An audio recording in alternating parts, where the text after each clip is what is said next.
నీరజ, మేమేదో సరదాగా ఏడిపించాలనుకుంటే నువ్వు నిజంగానే ఏడుస్తున్నావేంటి? రవి, అసలేమనుకుంటున్నావు నన్ను? I'm really sorry. మా ఫ్రెండ్స్ ఏదో April 1 అంటే చిన్న గేమ్ ప్లే చేశాను. గేమ్ ప్లే చేయడం ఏంటి రవి?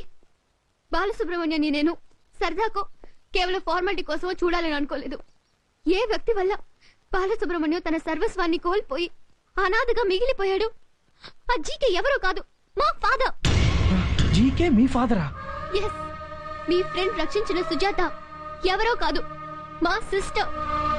నువ్వు చెప్పాక అతన్ని చూడాలని మాట్లాడాలని ఎంత ఎంత టెన్షన్ తో ఎదురు చూసానో తెలుసా? మీ ఫ్రెండ్ తలుచుకుంటే మా కుటుంబాన్ని సర్వనాశనం చేసేవాడు. అతను పెట్టిన దయాభిక్ష వల్లే మేం బ్రతుకున్నాం. అంత గొప్ప వ్యక్తిని చూపించమని నేను రిక్వెస్ట్